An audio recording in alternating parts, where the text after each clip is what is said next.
Nah, kalau memang ada terjadi semacam ini, kami harus berantas. Agar supaya clear, karena kami juga sebagai mahasiswa resah, Pak. Tadi bilang ada berapa? Sekitar 100 juta, 150 juta tadi dari aptis wilayah.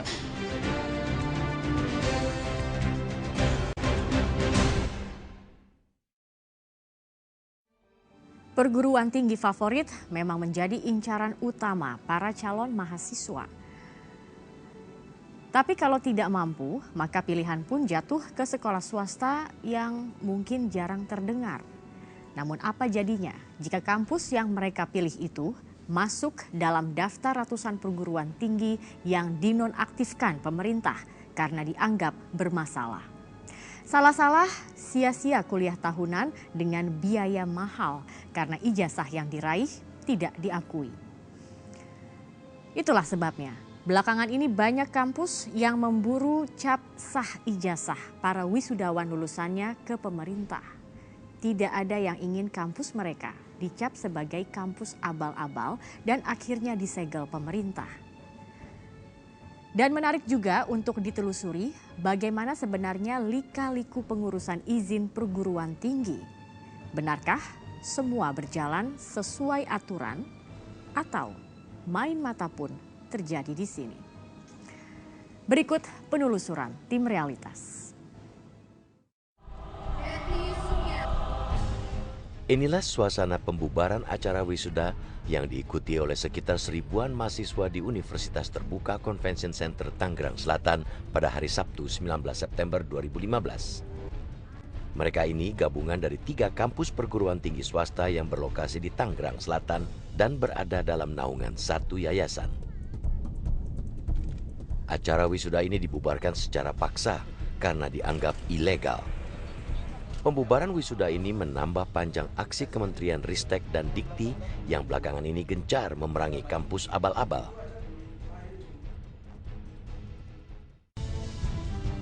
Hasil temuan Kementerian Ristek dan Dikti memang sangat mengejutkan. Ada ratusan perguruan tinggi swasta di Indonesia yang ketahuan beroperasi tidak sesuai aturan. Yang paling parah adalah mengobrol ijazah tanpa ada perkuliahan di kelas. Selembar ijazah bisa dihargai belasan hingga puluhan juta rupiah. Nggak ada izin perguruan tinggi, pendidikan tinggi kok bisa menyelenggarakan itu gimana? Sejumlah perguruan tinggi yang ketahuan beroperasi secara ilegal juga telah disegel. Selain itu, ada sekitar 243 perguruan tinggi yang akhirnya juga masuk dalam daftar status nonaktif karena dianggap melanggar berbagai aturan. Semuanya tercatat sebagai perguruan tinggi swasta. Inilah kampus Sekolah Tinggi Ilmu Ekonomi Gizi Business School yang berlokasi di Depok, Jawa Barat. Kampus yang menempati 3 bangunan ruko di Jalan Margonda Raya ini termasuk dalam daftar perguruan tinggi swasta yang statusnya nonaktif di situs Kementerian Ristek dan Pendidikan Tinggi gara-gara mengadakan kelas jauh.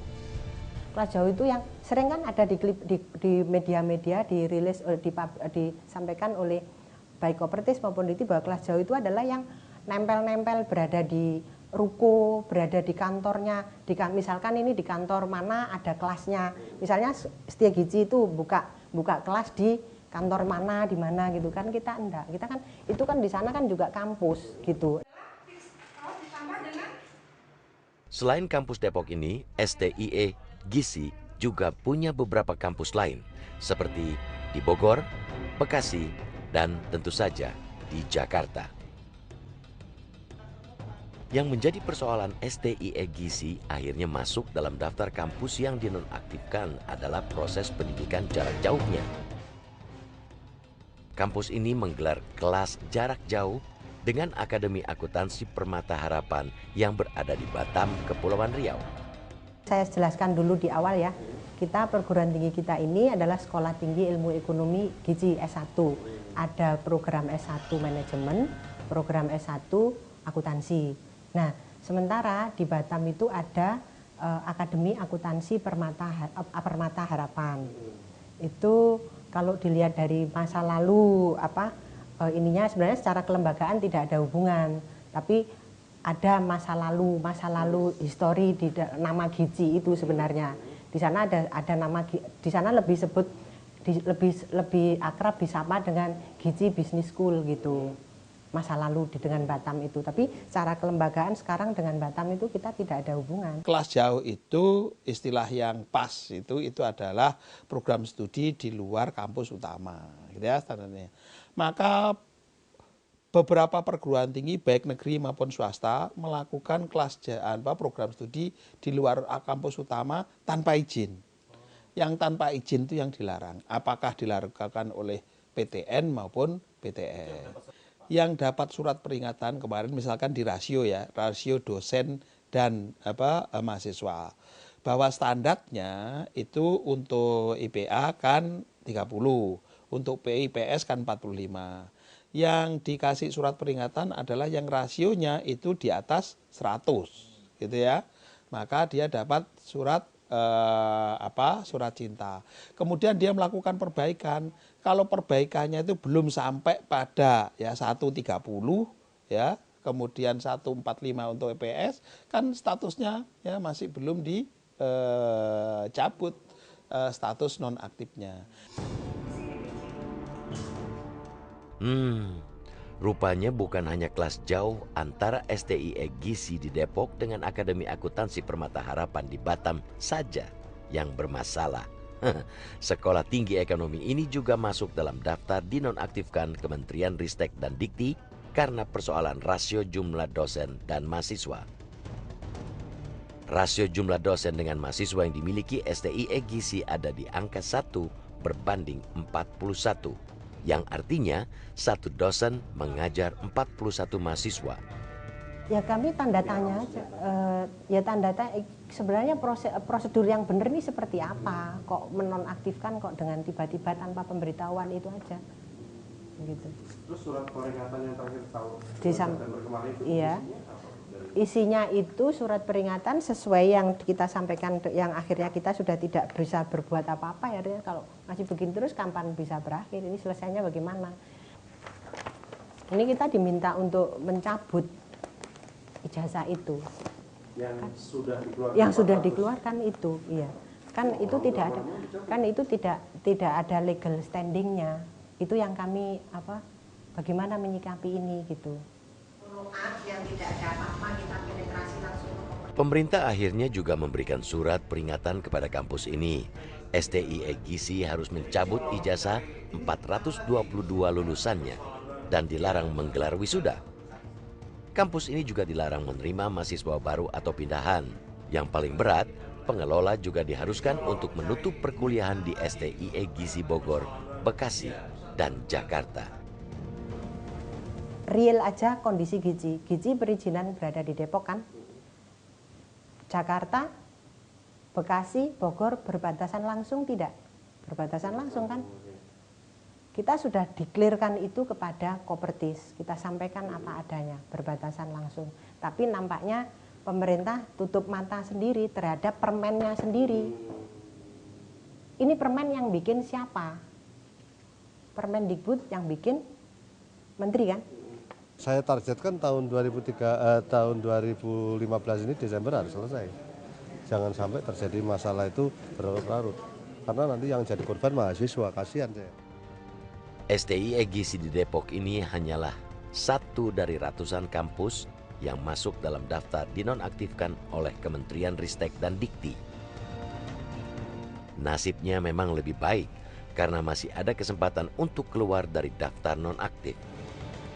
Sementara sejumlah perguruan tinggi lain langsung ditutup paksa karena dituduh kampus abal-abal.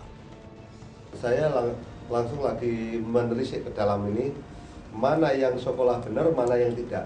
Yang tidak, saya serahkan polisi atau kejaksaan. Nanti kan saya akan pilahkan.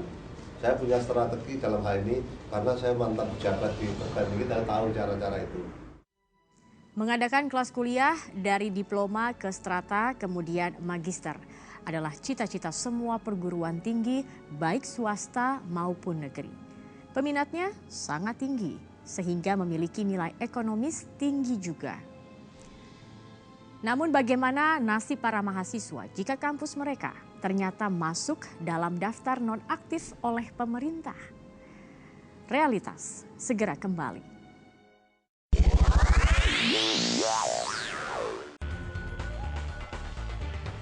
Beginilah aksi Menristek dan Pendidikan Tinggi Muhammad Nasir saat melakukan sidak ke University of Berkeley, Michigan, Amerika yang berada di Gedung Yarnati di Jalan Proklamasi Jakarta Pusat pada akhir bulan Mei 2015.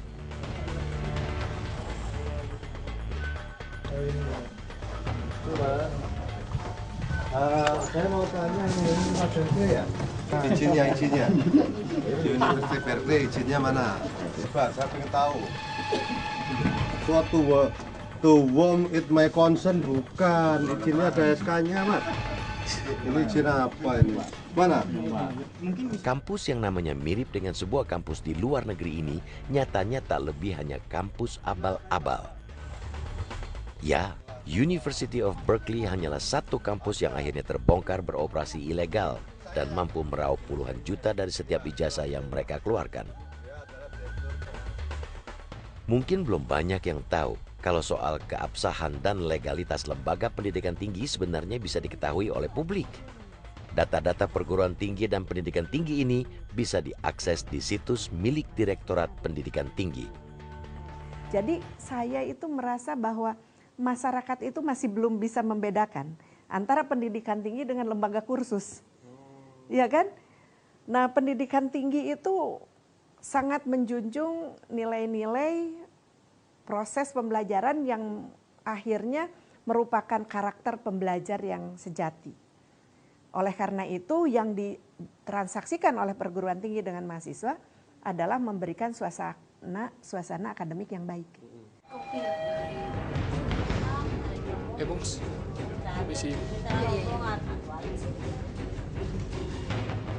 Inilah ruang Direktorat Kelembagaan dan Kerjasama di Gedung Kementerian Ristek dan Dikti Jakarta Pusat. Disinilah tempat untuk mengurus status kampus-kampus yang ada di Indonesia. Dan entah kebetulan atau tidak, siang ini 13 Oktober 2015, Yayasan Pembina Pendidikan Ibnu Khaldun yang mengelola Universitas Ibnu Khaldun bertandang ke kantor ini. Rupanya pengelola kampus datang untuk mengurus status nonaktifnya lembaga pendidikan mereka. Gitu aja bos, maksud Pak Toto mengawal. Gini Pak, gini. Harus diketahui bahwa pertemuan hari ini itu awal dari pergerakan mahasiswa yang komit untuk mau mengawal untuk status penonaktifan kampus kami itu segera dicabut. Maka artinya mahasiswa juga ikut bersaksi hari ini. Keputusannya seperti apa? Agar supaya clear, karena kami juga sebagai mahasiswa resah Pak. Nah, kalau memang demikian yang disampaikan oleh Pak Toto, pilihannya harus kita sama-sama adil. Kami akan masuk dengan diam, ataukah kami akan tetap di luar, tetapi dengan akan melakukan gerakan-gerakan di luar. Itu aja, sampaikan kepada ada apa kok dia takut sama mahasiswa? Coba saya koordinasi. Mahasiswa bukan preman loh. Saya koordinasi dulu. Coba dikoordinasikan, coba. Tadi Rupanya pengelola Universitas Ibnu Khaldun datang bersama rombongan mahasiswa. Namun, hanya 2 perwakilan saja yang naik ke lantai 6 gedung Kementerian Ristek dan Dikti. Rencana pertemuan antara Kemenristek Dikti dan pengelola Universitas Ibnu Khaldun terkesan alot hanya gara-gara perwakilan mahasiswa ngotot ingin ikut dalam pertemuan itu. Akhirnya, ketegangan di luar ruang Direktorat Kelembagaan dan Kerjasama bisa cair setelah pihak pengelola kampus Universitas Ibnu Khaldun dan mahasiswa dipersilakan masuk ke ruangan. Soal sengketa kepengurusan? Soal sengketa kepengurusan itu sudah clear karena Dikti telah mengeluarkan surat yang mengakui keberadaan YPPIC dan kemudian telah meminta kepada Kopertis untuk membuka layanan. Ya, persoalan konflik antar pengelola Universitas Ibnu Khaldun membuat kampus mereka masuk dalam daftar nonaktif di situs Kemenristek Dikti. Padahal, Direktur Kelembagaan dan Kerjasama sudah mengeluarkan surat kepada Kopertis Wilayah 3 untuk membuka kembali pelayanan dan bantuan administrasi pada pengelola kampus Universitas Ibnu Khaldun sejak 14 November 2014. Kita mengalami penonaktifan yang cukup lama, hampir 4 tahun. Dan pada saat itu kita mengalami kesulitan luar biasa, sulit menerima mahasiswa karena tidak diaktifkan. Apabila nonaktifnya itu karena ada konflik yayasan yang berkepanjangan atau konflik yang menimbulkan nanti malah semakin rumit dan itu ternyata mengganggu juga proses pembelajaran, maka lebih baik mereka itu tidak boleh menerima mahasiswa baru. Universitas Ibnu Khaldun hanyalah satu dari sekitar 243 kampus yang telah dinonaktifkan sejak tanggal 29 Maret 2015. Penonaktifan ini merupakan bagian dari upaya membereskan kampus-kampus yang dianggap bermasalah. Kampus-kampus yang dinonaktifkan memang belum tentu abal-abal, tapi bisa juga kampus berizin namun melakukan beberapa pelanggaran atau sedang dirundung masalah. Status nonaktif sejumlah perguruan tinggi yang ada di daftar Kemenristek Dikti membuat para pengelolanya sibuk memburu cap sah kampusnya ke pemerintah.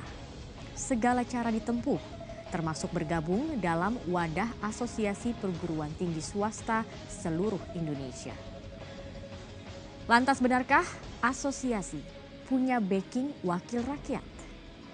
Realitas segera kembali.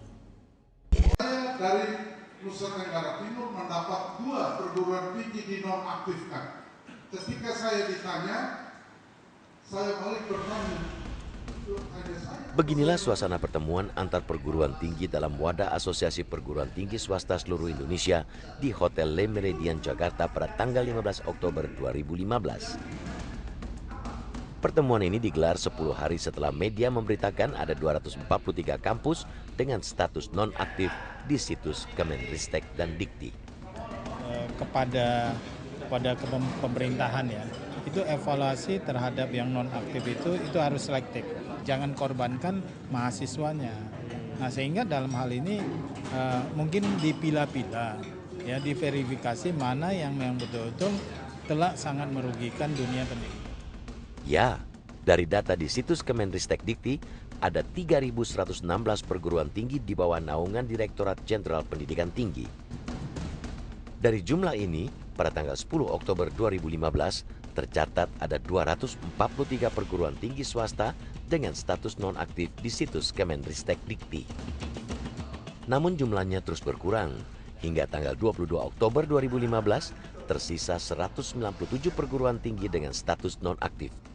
Itu artinya ada sekitar 4 perguruan tinggi yang aktif setelah mengurus statusnya ke Direktorat Kelembagaan dan Kerjasama di Kemenristek dan Dikti. Kalau yang sekarang diterapkan mulai tahun 2015 ini, itu kan idealnya katanya 1 tahun. Idealnya katanya 1 tahun, jadi Januari sampai Maret pengajuan izin, nanti mungkin April, Mei, Juni, Juli mungkin dia memproses, nanti ada perbaikan lagi dan seharusnya terakhir itu Desember itu SK turun. Tadi banyak yang ngaku bahwa ada yang tadi dari aptisi wilayah Surabaya, Jawa Timur mengatakan ada yang dengan paket sekian bisa dapat. Tadi bilang ada berapa sekitar 100 juta, 150 juta tadi dari aptisi. Biayanya berapa kalau yang Nggak ada biayanya. Nggak ada biaya. Nggak ada biayanya. Padahal di Dikti nggak ada biayanya. Tapi sulit Pak ngurusnya. Enggak. Hari Rabu 21 Oktober 2015, Kemenristek Dikti dan Komisi 10 DPR akhirnya bertemu untuk rapat kerja setelah 2 kali diundur. Ada banyak pertanyaan yang disampaikan para wakil rakyat di Komisi 10 ini, termasuk soal status nonaktif ratusan kampus-kampus swasta. Sebagaimana kita ketahui bahwa kurang lebih ada 200 lebih PTS yang kemudian bermasalah sampai dengan sekarang dan belum terselesaikan, sehingga mengakibatkan banyak mahasiswa-mahasiswa yang terlantar proses belajarnya. Saya target 31 Desember nanti supaya perguruan tinggi swasta itu yang konflik yayasan, rasio dosennya tidak memenuhi, proses pembelajaran dengan jarak jauh, kita akan coba kita lakukan dengan baik secara persuasif. Begitulah nasib perguruan tinggi swasta yang sedang dalam status nonaktif. Dilarang menerima mahasiswa baru, dilarang menggelar wisuda, apalagi sampai mengeluarkan ijazah. Adakah di antara Anda atau kerabat Anda yang termasuk dalam perguruan tinggi swasta non-aktif itu?